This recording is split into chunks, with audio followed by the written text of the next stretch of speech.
India के एक छोटे से गांव में, जहां दूर दूर तक खेत और बांस के झुरमुट थे, एक पुराना सरकारी बंगला हुआ करता था। कभी चमकदार सफेद रंग अब पीला और फीका पड़ चुका था और छत की टाइलें टूटी और बिखरी हुई थीं। लोगों में ऐसी कहानियां मशहूर थीं कि यह बंगला भूतिया है और इसके अंधेरे कमरों में बेचैन आत्माओं का वास है। गांव वाले कसम खाते थे कि उन्होंने धूल भरी खिड़कियों से टिमटिमाती रोशनी देखी है और अंधेरी रातों में खौफनाक हंसी की आवाजें सुनी हैं। यह बंगला सालों से खाली पड़ा था, जो इसके आसपास की भयानक कहानियों का प्रमाण था।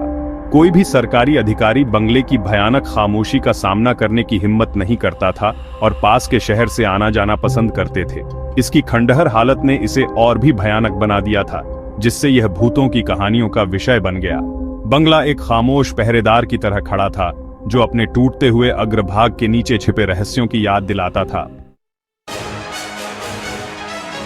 राजेश एक नए नियुक्त किए गए सरकारी अधिकारी थे, जो अपने संदेहवादी और व्यावहारिक स्वभाव के लिए जाने जाते थे। वह भूतों और आत्माओं की कहानियों पर तंज कसते थे और उन्हें अंधविश्वास बताते थे।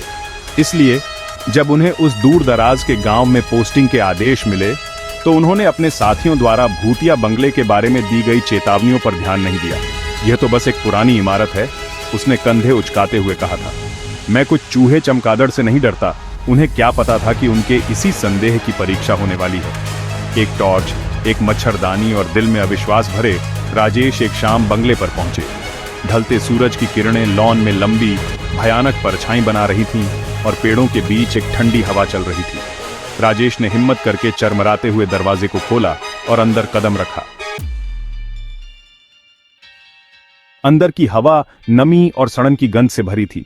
हर कोने से मकड़ी के जाले लटके हुए थे और फर्नीचर पर धूल की मोटी परत जमी हुई थी। जैसे जैसे राजेश बंगले की खोजबीन करते गए, हर कमरा पिछले से भी ठंडा लग रहा था।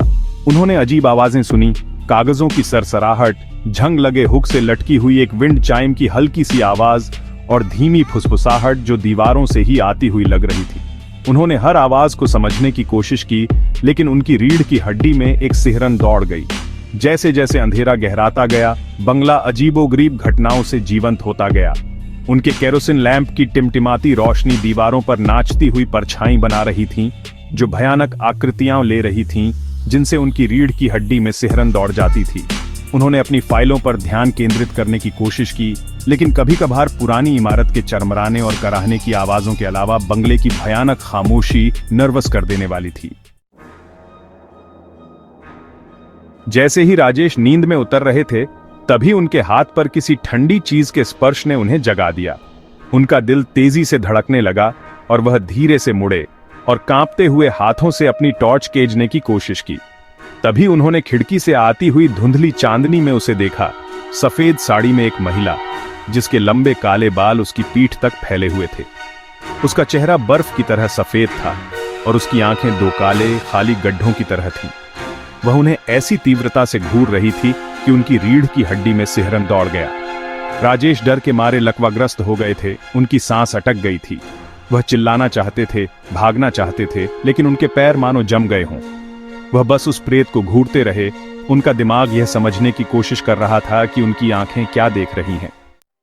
अचानक राजेश को अपने आधिकारिक सरकारी स्टील के लंच बॉक्स की याद आई, जो अपनी मजबूती के लिए प्रसिद्ध था। ये मेरी रक्षा करेगा, उन्होंने सोचा। इसे पकड़ा और ढाल की तरह ऊपर कर लिया। फिर उन्होंने वही किया जो ऐसी स्थिति में कोई भी समझदार व्यक्ति करता। उन्होंने अपना स्टील का लंच बॉक्स भूतिया आकृति पर फेंक दिया और भागने लगे। हालांकि उनकी योजना ठीक से बनी नहीं थी।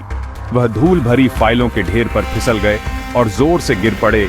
उनकी चीख खाली बंगले में गूंज उठी। इस चोट से वह बेहोश हो गए और ठंडे सख्त फर्श पर पड़े रहे। वहां वह पड़े थे। उनका लंच बॉक्स कुछ फीट की दूरी पर था और कागजों के ढेर ने उनके साहसिक एस्केप को विफल कर दिया था। राजेश को आवाजें सुनाई दी और उनके चेहरे पर गर्म धूप लग रही थी और उनकी आंख खुली। वह उठे और इधर उधर देखा। उनके आसपास कुछ गांव वाले खड़े थे। उनके चेहरे पर हैरानी और चिंता के भाव थे। साहब, आप ठीक तो हैं? एक बूढ़ी महिला ने उन्हें उठाते हुए पूछा। राजेश ने उस भूतिया महिला को ढूंढा, लेकिन वह चली गई थी। सिर्फ उनके अपने डर की गूंज और उनके सिर में धड़कता दर्द बाकी था। उन्होंने यह बताने की कोशिश की कि उन्होंने क्या देखा था, लेकिन शब्द उनके गले में ही अटक गए। गांव वाले जो भूतिया बंगले की कहानियों से वाकिफ थे, सिर्फ जानकर मुस्कुरा दिए। साहब, यह तो बस एक बुरा सपना था, एक जवान आदमी ने राजेश का सामान उठाते हुए कहा। यह बंगला सालों से खाली पड़ा है, यहां चमगादड़ और उल्लू के अलावा कुछ नहीं रहता। राजेश अभी भी डरे हुए थे, लेकिन खुद को शांत दिखाने की कोशिश कर रहे थे। उन्होंने कुछ अजीब देखा। मेरा लंच बॉक्स कहां है? उन्होंने कमरे में इधर उधर देखते हुए पूछा। गांव वालों ने ऊपर नीचे हर जगह ढूंढा, लेकिन वह मजबूत स्टील का लंच बॉक्स कहीं नहीं मिला। अजीब बात है, राजेश ने बुदबुदाते हुए कहा। मुझे याद है कि कल रात ये मेरे पास था। उन्हें यकीन था कि उन्होंने रात के खाने के लिए अपनी पत्नी की स्वादिष्ट दाल पैक की थी। शायद भूत को सरकारी अधिकारियों से ज्यादा दाल पसंद है। एक गांव वाले ने मजाक किया और बाकी सभी लोग हंस पड़े। राजेश के अनुभव की खबर पूरे गांव में आग की तरह फैल गई और हर बार यह बताते हुए इसमें कुछ न कुछ बढ़ा चढ़ा कर ही बताया गया। बंगला एक बार फिर से लोगों के ध्यान का केंद्र बन गया और उसकी भूतिया छवि और भी मजबूत हो गई। स्थानीय अधिकारियों ने मीडिया में हंगामा होने और अंधविश्वासी ग्रामीणों के दबाव के डर से बंगले को सील करने का फैसला किया। खिड़कियों और दरवाजों पर लकड़ी के तख्ते लगाने के लिए बढ़ई बुलाए गए और सामने के गेट पर एक बड़ा जंग लगा ताला लगा दिया। एक नया बोर्ड लगाया गया जिसमें बंगले को आधिकारिक रूप से प्रवेश निषेध घोषित कर दिया गया। सरकारी संपत्ति प्रवेश निषेध उस पर लिखा था और शब्द पुराने पेंट में लुप्त होते हुए प्रतीत हो रहे थे। हालांकि राजेश ने कभी भी सार्वजनिक रूप से भूतों पर विश्वास करने की बात स्वीकार नहीं की, लेकिन बंगले के अनुभव ने उन्हें बदल कर रख दिया। वह अब अलौकिक बातों को खारिज करने में जल्दबाजी नहीं करते थे और उन्होंने गांव वालों की कहानियों और मान्यताओं के प्रति एक नए तरह का सम्मान विकसित कर लिया था। यहां तक कि उन्होंने अपनी कमीज की जेब में एक छोटी सी हनुमान चालीसा की किताब भी रखनी शुरू कर दी। कहीं ऐसा न हो।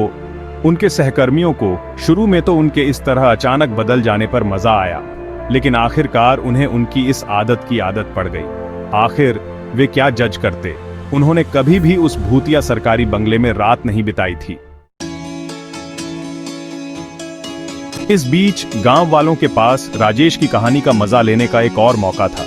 इसे बंगले से जुड़ी भूतिया कहानियों की लंबी सूची में जोड़ दिया गया, जिसे बहुत उत्साह और नाटकीयता के साथ दोहराया गया, अक्सर अतिरंजित विवरणों और काल्पनिक बातों को जोड़कर। राजेश कहानी के उनके संस्करण में केवल एक शक्की व्यक्ति नहीं थे, वह एक कट्टर तर्कवादी थे, विज्ञान के व्यक्ति थे जो भूतों पर तब तक विश्वास नहीं करते जब तक कि कोई भूत उन्हें अपने ठंडे भूतिया हाथ से एक तमाचा न मार दे।